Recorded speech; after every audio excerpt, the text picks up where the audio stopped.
এটা আমার রাসূলের রিয়াজুল জান্নাহ। এইখানে নামাজ পড়লে বুঝবেন আপনি আল্লাহর জান্নাতে নামাজ পড়েছেন। এইখানে যদি আপনি দোয়া করেন তাহলে বুঝবেন খোদার জান্নাতে বসে বসে দোয়া করেছেন। দুনিয়ার একটা জায়গা রিয়াজুল জান্নাহ, আপনি বাইতুল আকসায় যাবেন রিয়াজুল জান্নাহ পাবেন না, আপনি হারামে আসবেন রিয়াজুল জান্নাহ পাবেন না, কিন্তু আপনি যদি মসজিদে নববীতে যান তো রিয়াজুল জান্নাহ পাবেন। আমার নবীর হুজরা মোবারক থেকে মিম্বর শরীফ, মিম্বর শরীফ থেকে হুজরা শরীফ নবীজি বারবার যাইতেন আসতেন, যাইতেন আসতেন, যাইতেন আসতেন। যাওয়া আসা করার কারণে ওই জায়গাটা আল্লাহ রিয়াজুল জান্নাহ বানাই দিয়েছে। আমার নবীর সহবতে দুনিয়া জান্নাতের বাগান হয়, আর আমার নবীর কবরকে কবর বলে রওজা বললে তখন বেদাতের ফতোয়া হয়। এরাই হলো শয়তান।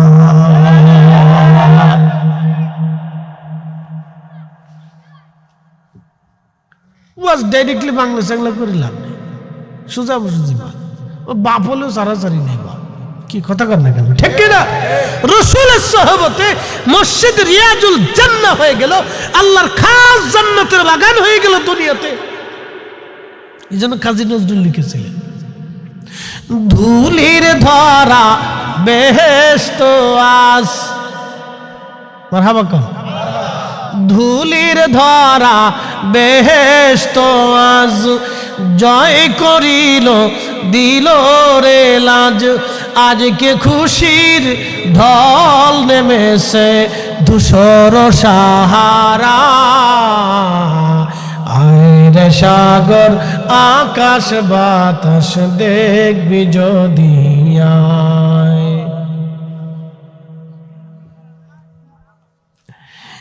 নরসিংদীবাসী খুবই মনোযোগের সাথে শুনে যাবেন। ওই রিয়াজুল জান্নায় বসে হাজিরা দোয়া করলো, কিন্তু অন্ধ চোখ ভালো হলো না। হাজী সাহেব বলতেছেন, দুই ভাইকে নিয়ে আমরা সব হাজিরা, আমাদের প্যাকেজ শেষ হয়ে গেল। মদিনা এয়ারপোর্ট থেকে আমাদের বিমান উড়াল দিল, বিমান আকাশে উঠল। বাংলাদেশের দিকে যত বিমান আসে চোখ তত ভালো হতে থাকে। বাংলাদেশে আসার পরে চোখ একেবারে পরিপূর্ণ সুস্থ হয়ে গেল। আমরা বললাম, হাজিরা আমাদের সাথে হজ করলা, কিন্তু চোখ ভালো হলো না। বাংলাদেশে আসার পরে আবার চোখ ভালো হয়ে গেল। হাজিরা বলে যাও, বাড়ি আছে, গাড়ি আছে, জমি জমা আছে, কিন্তু আমরা দুই ভাই ঝগড়া করে বাবা মাকে বৃদ্ধাশ্রমে রাখছিলাম। ওই অবস্থায় আব্বা আম্মা কবরে ঘুমাইছে। হাজিরা বাবা মার বদদুয়া হয়তো আমাদের আজ লেগে গেছে। আমরা হজ করলাম, কিন্তু খুদার ঘর দেখার সৌভাগ্য হলো না। এই জন্য আপনাদেরকে বলছি, কাবা শরীফের গিলাপ দিয়েও যদি কবরে দেওয়া হয় জান্নাত নসিব হবে না, যদি আব্বা আম্মার খেদমত আপনাদের নসিবে না হয়। কষ্ট রাখতে পারেন ফরিদি হুজুর, আব্বা আম্মা কবরে চলে গেছে, উপায় কি, উপায় কি? ভয় নাই ভাই আমার, ভয় নাই। আল্লাহ তাকনাতু মির রাহমাতিল্লাহ, বান্দারে আমার রহমত থেকে নিরাশ হইও না। ইন্নাল্লাহ ইয়াগফিরুয যুনুবা জামিআ, আমি রব তোমাদের জীবনের সব গুনাহগুলো মাফ করে দেব। উপায় কি? নবীজির দরবারে সাহাবী রাসূল বললেন, ইয়া রাসূলুল্লাহ। ইমাম বাইহাকি তার বাইহাকি শরীফের মধ্যে লেখেন, সাহাবী বলতেছে, হুজুর আমাদের বাবা মা তো কবরে, কিন্তু খেদমত তো আদায় করতে পারি নাই, আমাদের উপায় কি? নবীজি বললেন, উপায় আছে, আল্লাহ রুখসত দিয়ে রেখেছেন। যদি বাবা মার জন্য অধিক পরিমাণে দোয়া করো, তাহলে আল্লাহ কিয়ামতের ময়দানে তোমাকে বাবা মার খেদমত গুজারি সন্তান হিসেবে নাম লিখে দেবে। একবার জোরে বলা যাবে আল্লাহু আকবার। আমার সাথে বলেন, রাব্বির হামহুমা কামা রাব্বায়ানি সগীরা। আল্লাহ ডাক দেখে বান্দারে সেইভাবে দোয়া করো, আল্লাহ যেইভাবে তুমি আমার বাবা মাকে সেইভাবে জান্নাতে লালন পালন করো, যেইভাবে আমার আব্বা আম্মা আমাকে ছোটকালে লালন পালন করছিল, ছোট্টকালে লালন পালন করছিল, আল্লাহ ওইভাবে জান্নাতে লালন পালন করো যেইভাবে আমার আব্বা আম্মা ছোট্টকালে দুলাইয়া দুলাইয়া কোলের ভিতরে নিয়ে কাঁধে করে মায়া দিয়ে ভালোবাসা দিয়ে সময় সময় আদরে আদরে ভরে দিয়ে আমাদের বাবা মা আমাদের ভালোবাসছিল। আল্লাহ যত্ন করেছিল, পায়খানা করছিলাম মা, পেশাব করছিলাম মা, লাথি মারে নাই, ফেলে দেয় নাই, পরিষ্কার করে মা আবার চুমা লাগাইছে। মার কোলের মধ্যে বাথরুম করে দিয়েছি, মা লাথি মারে নাই, আবার মা আমার চুমা লাগাইছে। আল্লাহ ওইভাবে তুমি আমরার মা বাবারে জান্নাতে লালন পালন করো। এ মুসলমান, যে সন্তান বাবা মার জন্য দোয়া করে না ও নাফরমান। আসতে বলবেন না, জোরে বলেন। ও নাফরমান, যে দোয়া মানে না তার অবস্থা কি? যে দোয়া করে না, দোয়া মানে না, তার হালত কি? এই জন্য যারা দোয়া বন্ধ করার জন্য উঠে পড়ে লাগছে, ওরাও শয়তানের এজেন্ডা বাস্তবায়নের চেষ্টা করতেছে। কি কথা কন না কেন? আল্লাহ হেফাজত করুক, হেদায়েত করুক। সকলে দোয়া করে বলেন আমিন। প্রশ্ন রাখতে পারেন, হুজুর তাহলে আমাদের আজকের উপায় কি? চিন্তার কোনো কারণ নাই। খোদার ঘর মসজিদে যদি আপনি 1,000 টাকা দেন, 50,000 টাকা দেন, এই টাকাটা আপনি দুনিয়ার কাউকে দেন নাই, আপনার নিজের জন্য নিজের আল্লাহর আমানতে জমা দিয়ে গেলেন। আপনি আমারও দেন নাই, কমিটিরও দেন নাই, আল্লাহর ঘরে আল্লাহকে দিয়ে গেলেন। আপনি বাবার জন্য মায়ের নামে দিয়ে যাবেন, হুজুর আমি আমার মা কবরে চলে গেছে, মা আমার নামে 5,000 টাকা দিব। হুজুর আমার আব্বা কবরে গেছে, আব্বার নামে 5,000 টাকা দিব। এইভাবে আপনি মার নামে বাবার নামে যদি মার মসজিদে দিয়ে যান, তো এই মসজিদে যতবার আজান হবে তত আজানের নেকি মার কবরে যাবে, যত ওয়াক্ত নামাজ হবে তত ওয়াক্ত নামাজের নেকি মার কবরে যাবে, যতবার একামত হবে ততটা একামতের নেকি মার কবরে যাবে, যতবার দোয়া হবে প্রত্যেকটা দোয়া মার কবরে যাবে, যতবার জিকির হবে প্রত্যেকটা জিকির মার কবরে যাবে, যতজন ওই মসজিদে কোরআন তেলাওয়াত করবে তত তেলাওয়াতের সব ওই মার কবরে চলে যাবে। আর আল্লাহ আপনার নাম মা বাবার খেদমত গুজারি সন্তান হিসেবে আল্লাহ লিখে দিবে, নতুবা কিন্তু মাপ হবে না গো, হবে